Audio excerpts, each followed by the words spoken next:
nggak aman sebenarnya.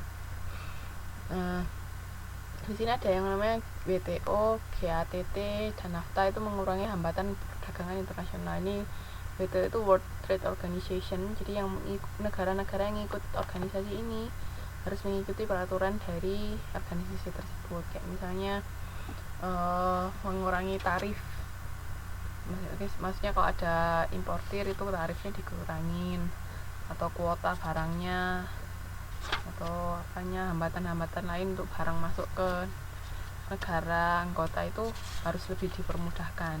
Misalnya zero tarif itu misalnya nggak boleh mengenakan tarif apapun untuk barang-barang tertentu, misalnya kayak gitu. Terus ada GATT ini General Agreement on Tariff and Trade, itu juga sama. NAFTA ini perjanjian untuk bagian Amerika Utara, mungkin kayak Kanada, Amerika Serikat itu sendiri. Terus kita sebenarnya di ASEAN kan juga ada perjanjian sendiri, nah tiap-tiap regional misalnya gitu. Nah ini juga tentang nilai tukar mata uang, hambatan-hambatan lain. Jadi intinya sekarang lebih mudah dibandingkan dulu kalau kita mau melakukan transaksi perdagangan antar negara, tidak sesulit dulu. Nah, ini perubahan perilaku konsumen di era global, perubahan pada konsumen. Konsumen memiliki kekuatan membeli yang meningkat, benar. Beragamnya pilihan produk dan jasa yang tersedia, ya. Sekarang semakin banyak pilihan. Konsumen memiliki informasi yang banyak. Sekarang kalau misalnya kita ada produk baru, gampang kan, kita tinggal googling aja. Ini produk apa sih, merek apa, kira-kira bagus nggak, terus kita bisa juga tahu review dari konsumen lain, misalnya sudah menggunakan atau yang sudah beli. Mereka bisa lihat, oh dari review tersebut kan bisa tahu kira-kira produk ini oke atau enggak. Nah kalau dulu kita paling cuma mengandalkan iklan di TV. Terus kalau misalnya kita sudah beberapa kali lihat iklan di TV, oh kayaknya kok menarik ya, baru kita beli. Terus nyoba juga nggak tahu, kan dulu kan nggak semudah sekarang untuk mendapatkan informasi, paling cuma sebatas iklan itu aja, atau mungkin ada poster atau apa, itu kan dulu. Sekarang kan gampang, beda cerita sekarang. Konsumen juga memiliki kemudahan berinteraksi dengan penjual, sama memiliki kemampuan untuk berbagi pengalaman. Nah itu tadi, ya kan, gampang. Misalnya sekarang habis beli apa, tinggal posting di SNS, Facebook, atau di Twitter, atau dimanapun. Nah, sekarang semua serba gampang, nggak ada yang susah. Terus kalau perubahan pada pelaku bisnis, ini perusahaan dapat dengan mudah menambahkan informasi pada jangkauan geografis yang luas. Nah, saya dulu cakupannya misalnya cuma satu Indonesia, ya digital. Sekarang gampang, kita posting sekali, misalnya ada yang nge-share, misalnya dari teman yang nge-share itu dia punya teman dari berbagai negara, sudah tersebar kan. Ya sekarang ada yang video yang jadi viral atau banyak pembicaraan. Nah sekarang dalam waktu 1 jam sudah bisa nyebar kemana-mana. Beda sama dulu aja kalau mau kontak-kontakan misalnya sama keluarga yang beda tempat, beda negara, harus pakai telepon biasa, atau harus pakai surat. Nah sekarang kita setiap menit bisa kontak sama orang tua di rumah. Coba kalau kita misalnya masih dulu, paling ya kirim surat, nggak bisa ngapa-ngapain tuh, atau telepon tapi masih mahal biayanya. Sekarang sudah gampang. Terus melakukan komunikasi 2 arah dengan konsumen tadi, jadi perusahaan juga bisa tahu konsumen tuh maunya seperti apa. Terus perusahaan dapat menyesuaikan penawaran produk dan jasa kepada konsumen individu, itu bisa. Sekarang juga banyak yang produk itu bisa disesuaikan dengan kebutuhan masing-masing individu. Terus perusahaan dapat memperbaiki proses pembelian, perekrutan, pelatihan, dan komunikasi. Jadi ini istilahnya kehidupan kita sudah berubah kalau dibandingkan misalnya 10 tahun yang lalu. 10 tahun yang lalu handphone tuh masih barang mewah atau enggak?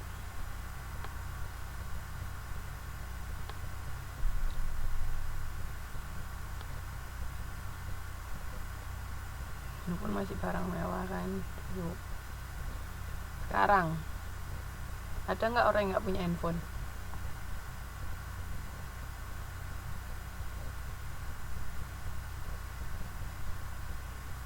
ada tapi kan jarang toh, masih ada tapi nggak kayak dulu kan.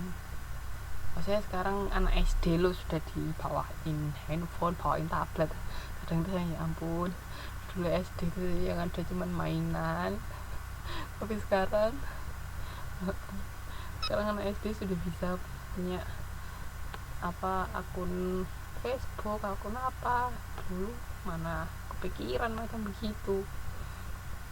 SD mah habis sekolah mainan, pulang di rumah kalau nggak les atau ngerjain PR tidur. Sekarang anak muda zaman sekarang sudah berbeda. Oke. Sampai sini ada yang mau ditanyakan enggak? Sudah selesai. Kita sudah selesai semua modul 1 sampai 9. Mau ditanyakan kah?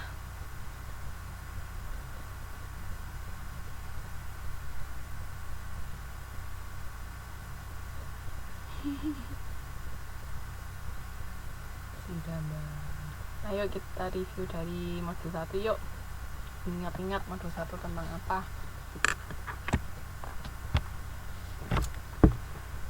Modul 1 tentang apa?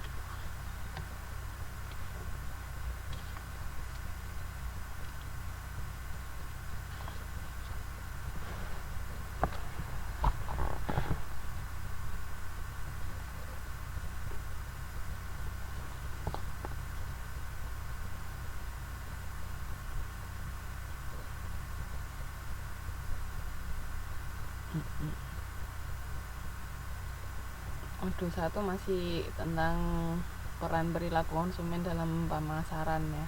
Masih awal-awal dulu. Kenapa kok kita mempelajari perilaku konsumen? Ingat, perilaku konsumen itu basicnya diambil dari beberapa bidang studi.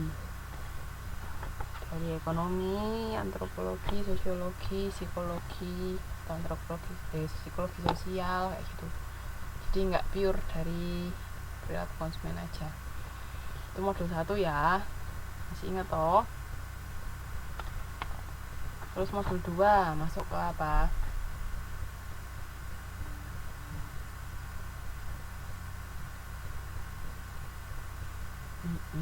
Selain motivasi,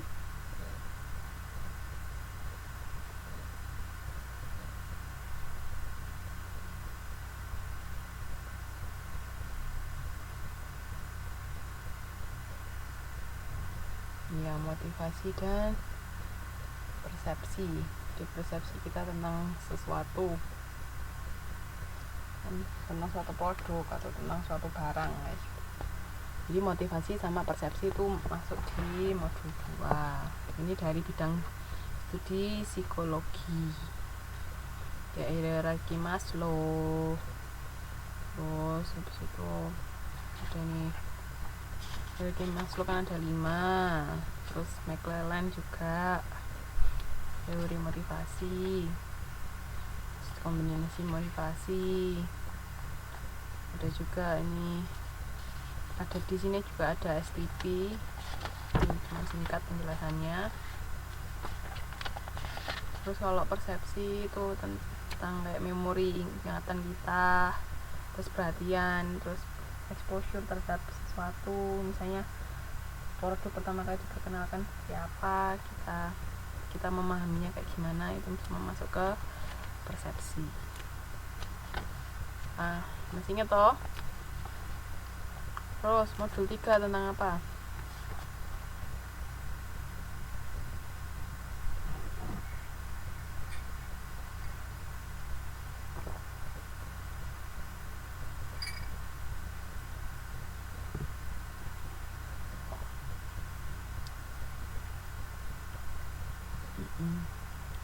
Modul 3 tentang sikap.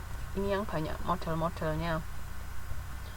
Konsepnya sikap, model, pembentukan, sama perubahan.